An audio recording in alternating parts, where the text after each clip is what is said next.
Welcome to Sunday morning worship, Restoration Church family. We invite you to worship with us, to raise your hands, to stand wherever you're at, to lift up your voice and give God the glory and the honor that He's due. Worship with us.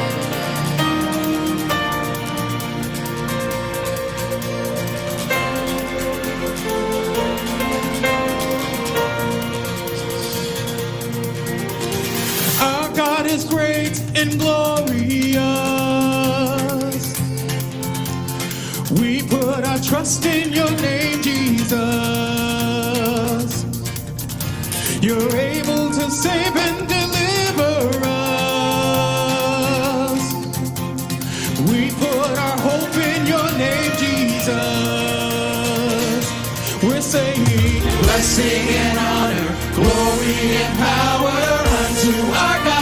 Forever and ever, all of the honor, all of the praise is yours, yours forever.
He's mine.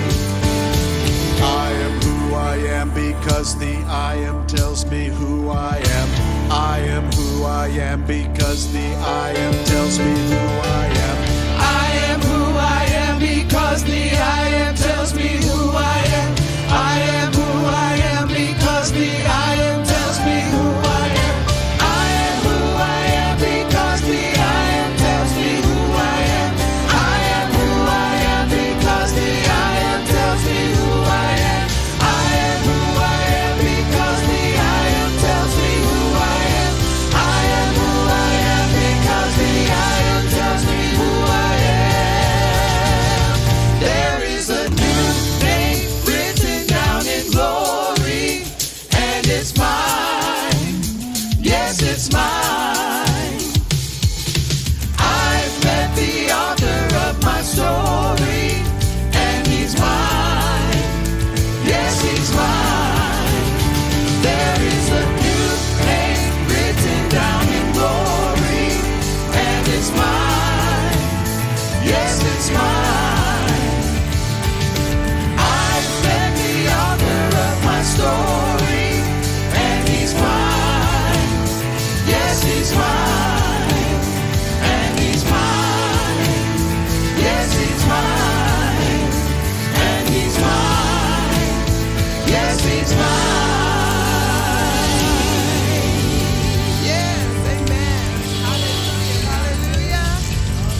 are so happy that you've joined us today, and I hope that you are continuing to be safe and prayerful as we continue to deal with this pandemic.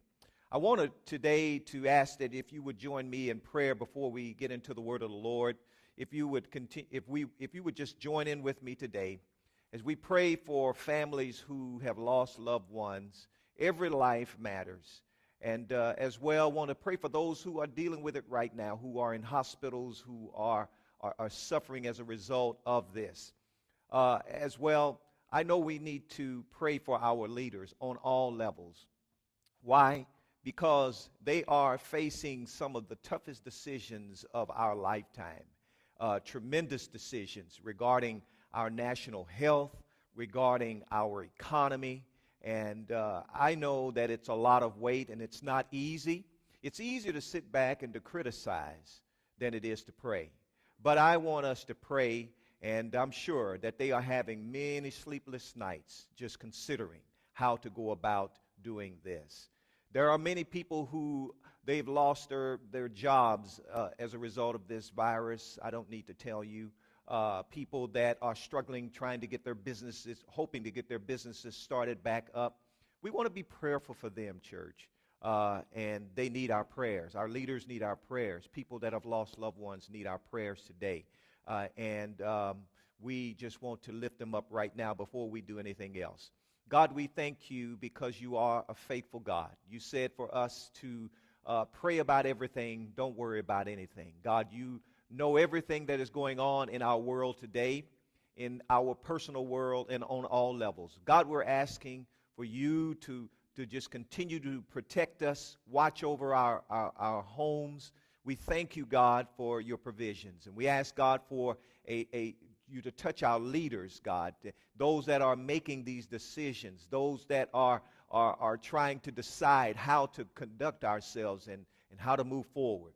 God, I ask that you would also bless those who have lost loved ones. And God, this thing has taken our nation, our world by storm. I'm asking that, God, you would just comfort where there's a comfort needed. Give peace where there's peace needed. Those that are struggling, God, they don't know where about their jobs and the uncertainty in those that that have businesses and just don't know how it's going to start up or how it's going to turn out.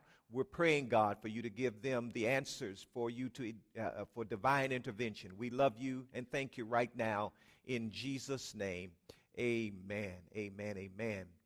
I wanted to mention also, if you missed any of our services, they are available if you will just visit our church website, which is www.restorationchurchdfw.com, and then click on the Watch Online link there, and then it will take you right to the videos, and you can look at any one of the videos that we have made up to this point. And so we just wanted to make sure you knew about that as well. Last week was Easter. We had such a wonderful time. We enjoyed the presence of the Lord here with the team, as well as I'm sure that in your homes and with your loved ones, you enjoyed the presence of the Lord there as well. But today we're going to continue. We're going to start with something else. It's not a series, but I felt like the Lord had placed this on my heart, and I think it's such a timely message as well. It is entitled, God is Always on Time. God is always on time. How many of you have ever experienced an or else moment or a right now moment? Let me say that again. How many of you have ever experienced an or else moment or a right now moment? Let me elaborate on that. An or else moment is a time when you feel something has got to change, and then you say, or else. On the other hand, one may feel a sense of urgency where you need God to move, and you need him to move right now. So if you've ever experienced that, you know what I'm talking about. And if you haven't experienced it, just keep living. You'll know what I'm talking about. But sure, all of us have experienced or else moments. I need you to move, or else. I need you to move right now, God. These are those moments that come up in our lives. But I wanted to tell you something, that God is always on time. Some parents are saying, Lord, I need you to make a way right now for these schools to open back up. I need you to move right now or else. Amen. So today, my sermon it serves, number one, as a reminder, but it also, for some others, as a lesson, how to trust God and to trust God's timing. Why? Because he knows the precise moment to act in my life. Isaiah chapter 60, verse 22 says it like this. It says, at the right time, I, the Lord, will make it happen. You see, this message is for somebody that's listening to me today. Why? Because you might be in the middle of I need you to move right now, Lord, or you're in the middle of an or else moment. There is a place where you are facing some things and you need God and you need him to move right now. You need him to move or else. Amen. And so I wanted to just, let's look at the definition first of all of timing. By timing is the skill or action of judging the right moment in a situation or activity at which to do something. Let me read that again. Timing is the skill or action of judging the right moment in a situation or activity at which to do something. Let me give you some examples. Now, I have just recently thought about this because I've been trying to figure out what I'm going to do as far as exercise is concerned. I got to do something, y'all. I have got to do something. And I have been thinking about something that I can do that's kind of going to get my heart rate up, cardiac. It's going to do all of it, so I don't have to focus on any one particular thing. And guess what I came up with? It was jump rope, or some people call it skipping rope. But jump rope is something that requires many skills. It's more than just for boxers. It's for, it is a great exercise. Amen. And so jump rope, it requires many skills. It requires, number one, agility. It requires hand-eye coordination. It requires balance. But most of all, it requires rhythm and timing. You have to know when to jump in and when to jump out. You have to know when to jump up as well. I don't know about you, but I've had many of my share. When I was a kid, we used to play jump rope all the time. And I landed flat on my face. Why? Because my rhythm was off, or I didn't jump and my timing was off. So it required more than just agility. It required more than just hand-eye coordination. It required rhythm and timing. You see, there's something else that requires timing as well. People play and love to play the stock market if they can afford to play it. The stock market requires a certain level of knowledge. It requires also a great amount of timing. God had the ability, when you look at him as well, God had the ability and the power to act or to tear down the walls of Jericho on the first day. He could have done it just like that. But he chose to do it on the seventh day. And in so doing, in his timing, God was doing something. And it was always on time, and it was perfect timing.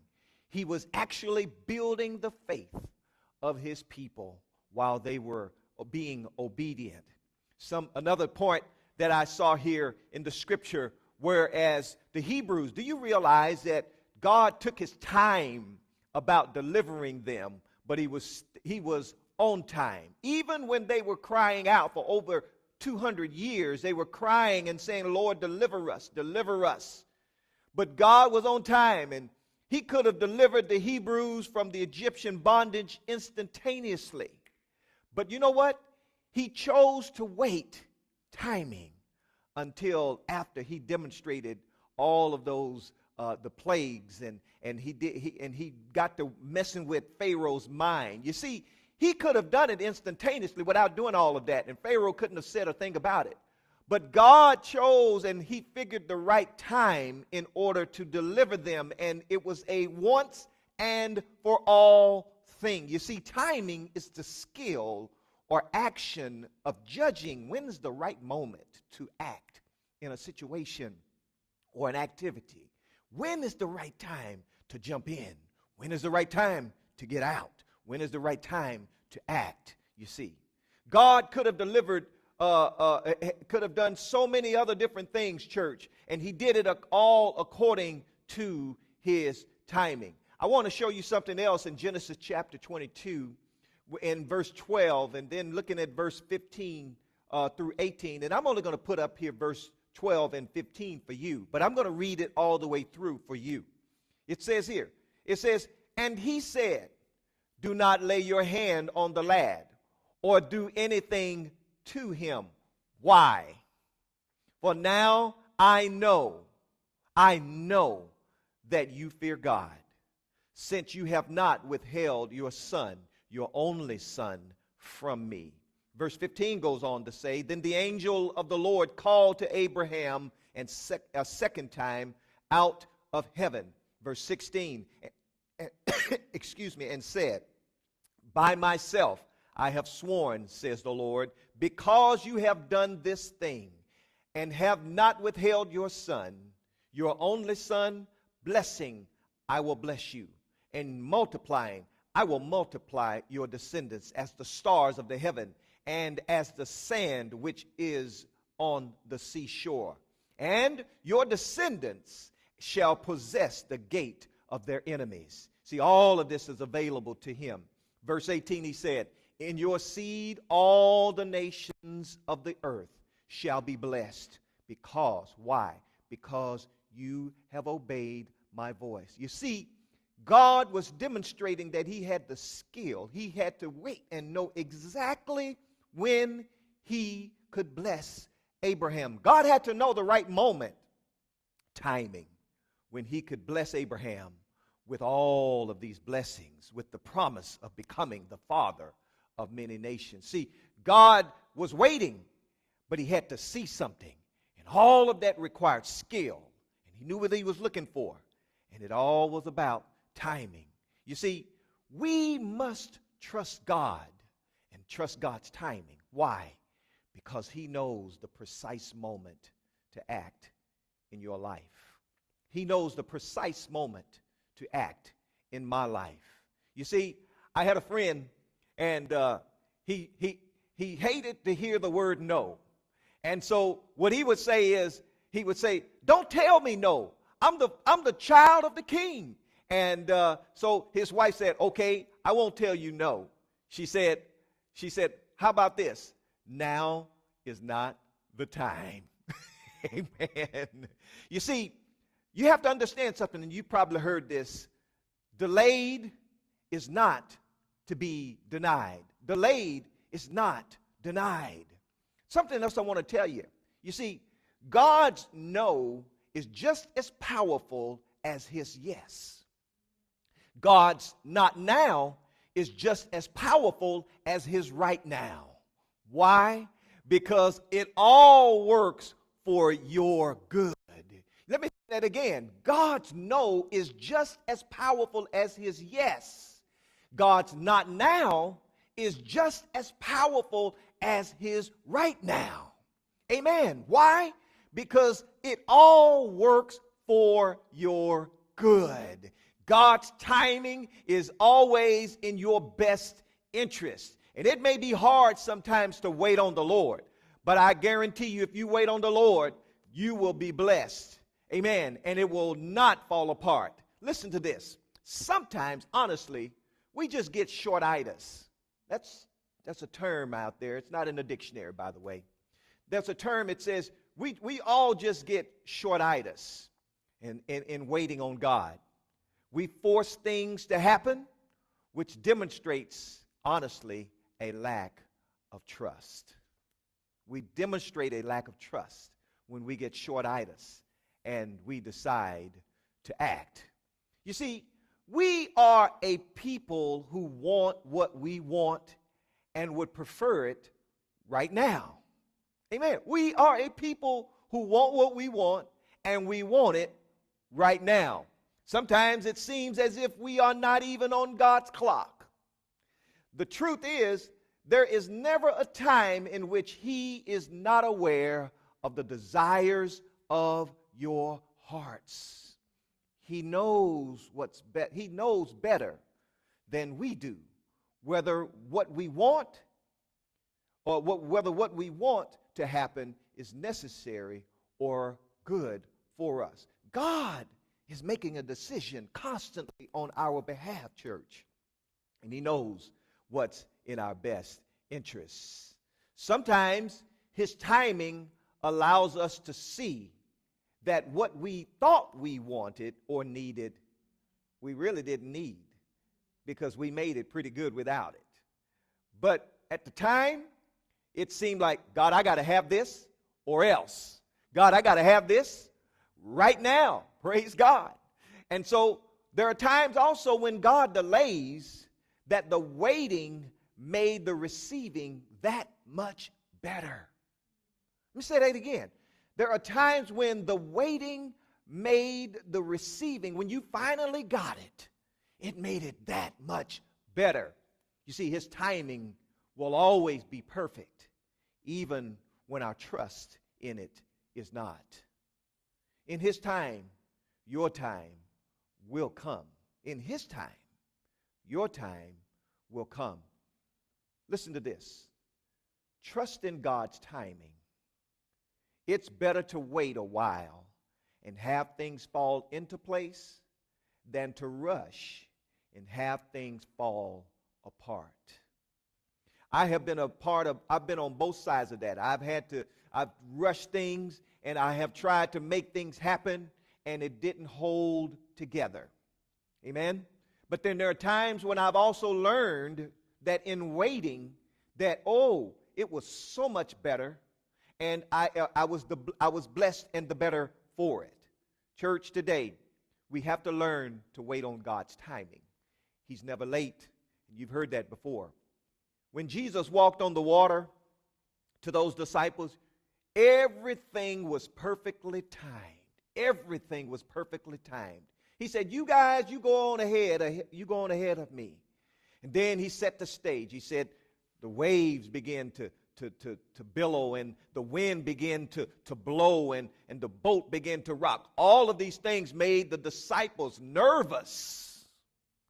But it was perfect timing for God when He walked out on that water. Amen. And I'm here to tell you today, even when He was laying in the bottom of the boat and He said, and He was asleep, and they said, Master, don't you care if we sleep? If we perish? Excuse me. And so He said, okay, all right, peace, be still. Perfect timing. Romans 8:28 says this. And we know that all things work, what? Together for good to those who love God, to those who are called according to His purpose. Everything, the storm was working for you. The wind blowing was working for you. The tumultuous waves beating up against the boat were working for your good. You see, because God in His perfect timing was going to come in and make it all work for your good. Let me tell you something. We are in the midst of what they call a pandemic. And many people are losing a lot of things, church. And this is why I say this is a perfect message. Because even in your loss, God's timing is still perfect. He knows where you are. He knows what you need. And what you have to remember is Romans 8:28. Amen. And we know that all things work together for the good of those who love God, to those who are the called. I am a part of the called, according to His purpose. You may have lost your job, but watch this. God's got a better job. God's got you. He knows exactly what you need. You may have, your business may have shut down, but watch this. God's got you. You got to understand that all things work together. It doesn't feel good, and you might be in that or else moment, or you might be in that right now moment. But watch this, church. All things work together for the good of those that love God. Amen. While God is perfect in his timing, listen to this, church, and this is where I just felt so strongly about this. I feel like God wants somebody to hear this today. Somebody else needs to hear this. While God is perfect in his timing, there is a danger in us trying to time God. While God is perfect in his timing, there is a danger when we try to time God. And when we look at Matthew chapter 25 and the story of the 10 virgins, amen, there were 5 that were wise, and the Bible says that there were 5 that were also foolish. And the 5, what made them foolish is that they didn't, and I don't have time to read the whole story to you, but what made them foolish was that they didn't take enough to compensate for the unexpected delays or errors in their calculation of when he was going to return. They thought they had it down pat. They were trying to time his return. Yeah, he's going to return, and I got just enough so that when he comes, I'll have plenty. But there were those that carried a surplus because they didn't know. They said there are variables that you never know when a crisis might happen. And along the way, they were wise because they didn't try to time it to the point where they just had just enough. You see, verse 5 tells you something right here. But while the bridegroom was delayed, they all slumbered and slept. He had a delay. It's coming. And you know what? They didn't count on that. That's the danger in trying to time God, is that you don't know the day or the hour. And you, amen, don't know there are a lot of things that come along the way that you don't expect. You might say, oh, he's coming here. He's coming at this time, and you've got it down pat. And you know, amen, that you got just enough to make it. Listen to this, church. I want to bring this home right here. When you talk about your preparation for God's coming, we oftentimes, there are people that try to attempt to time his second coming, and that is so dangerous. We don't know when he's going to come back. We try to have our cake. I've got time. I'm going to sow my royal oats as a young man, and I'm going to go out there and I'm going to do my thing, and I've got time before, I think I have time before God comes back, and I'll get right and I'll give my life to him. But I got to go out and get this out of my system. There's a danger in that thinking, because basically you're saying, I can time God, but there's a danger in that. You see, because we don't know when the Lord is going to come back. You don't know the day nor the hour that the Son of Man shall appear. There's a story, it's called the Aesop's fable, the grasshopper and the ant story. Talked about how the grasshopper was just fiddling and singing and doing his thing, and I'm just going to paraphrase this, and the ant was continually working, continually storing up, because they knew that winter was coming. And so they didn't take time out. They just were preparing because they didn't know the day that winter was coming. But the grasshopper was just trying to time it. Oh, we've got plenty of time. We've got plenty of time to get ready. And we can in the meantime, come on over here, ants, and play with us and play with me and sing with me. And let's just have a good time. And we got plenty of time for all of that. But oh, the danger. Winter came, and the grasshopper didn't have anything prepared. And he was caught without. The moral of that story is, you don't know the day nor the hour when the Son of Man shall appear. And it's a danger in trying to time God. That's why every day we ought to try to live for God to the best of our ability, because we don't know when our time is up, or we don't know when he's going to call and say, Gabriel, blow the horn. Amen. We want to be ready whenever that time comes. Biblically, according to Matthew chapter 24, verses 36 through 39, listen to this. According to the definition of timing, you and I just don't possess that skill set to time God in this way. But of that day and hour, no one knows, not even the angels of heaven, but my Father only.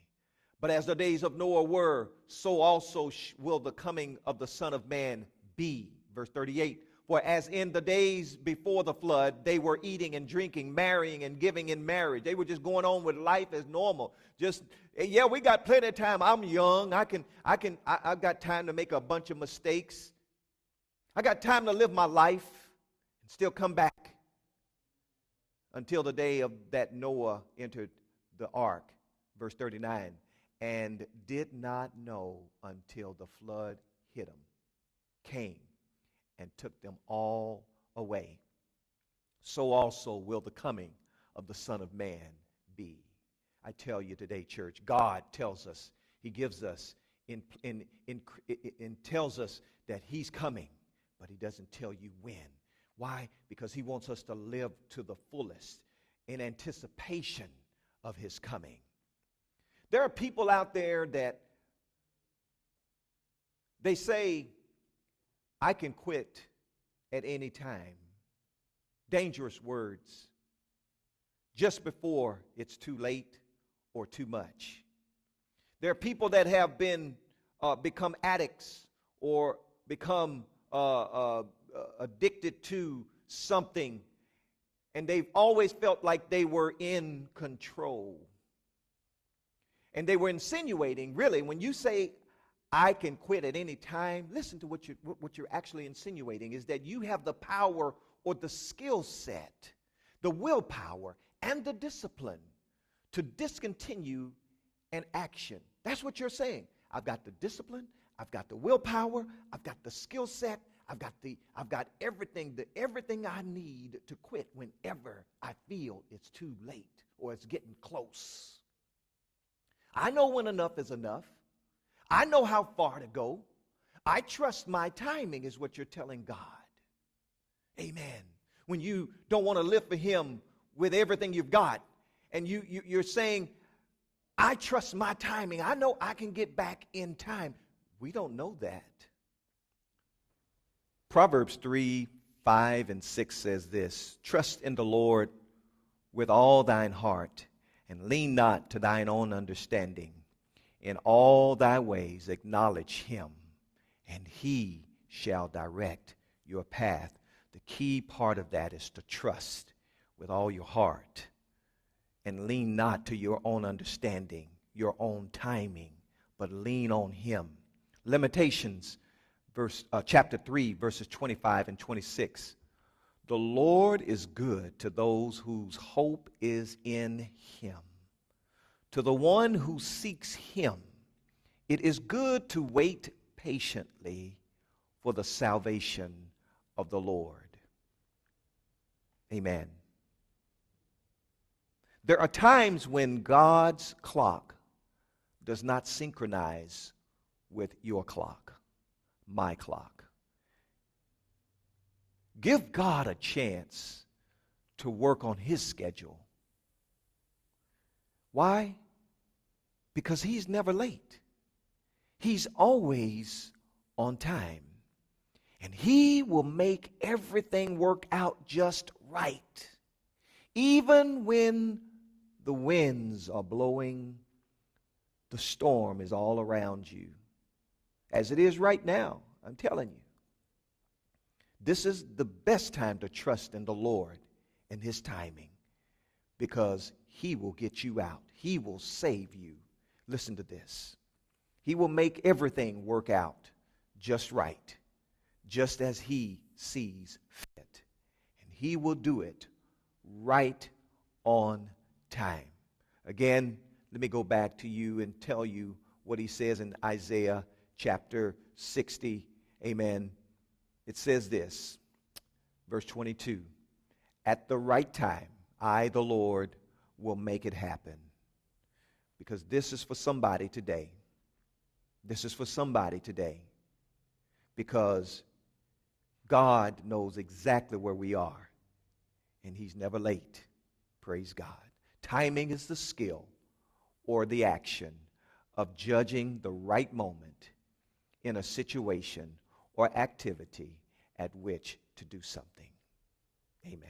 I want to pray. God, I am so grateful for your timing. Sometimes we get impatient, God. Sometimes we rush. We jump into things. We feel that or else moment. We feel that I need you to move right now moment. And Lord, it causes us to get antsy, and we get that short-itis, and we feel like we can't wait any longer because things are going to fall in all around us. I'm sure, as I've looked in the Word of God and seen on many occasions, that people have done the same thing, the disciples. I pray, God, right now for the strength to wait on you, the courage to wait on you. For they that wait on the Lord shall renew their strength. And I believe you today, God, that somebody under the sound of my voice, they're feeling the pressure of their circumstances. But God, you're greater than their circumstances. And God, you are powerful enough to turn it around. You could do it on time. And I thank you right now. In Jesus' name, amen. Praise God. Thank you so much for joining us today in worship. We hope that you were encouraged and uplifted as you received the word and worshiped along with us. Living generously is one of our core values. We are committed to giving God our best by being generous with our time, talent, and resources. If you'd like to give in support of our ministry, there are 2 easy ways to give.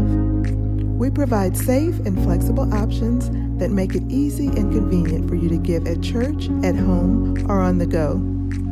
You can go to our giving tab on our website at Restoration Church DFW.com/giving. You can also text to give. Text to give is a fast and secure way to give by text message. You can text any dollar amount to 84321. If this is your first time to give by text, you'll be sent a link to register your offering. Simply tap the link and be sure to select Restoration Church DFW and enter the giving information you'd like to use. Now you're set and can give with a simple text message at any time. We loved being with you today, and feel free to share our service with your friends and family. We want you to know that we are praying for you and hope that you will join us again next week.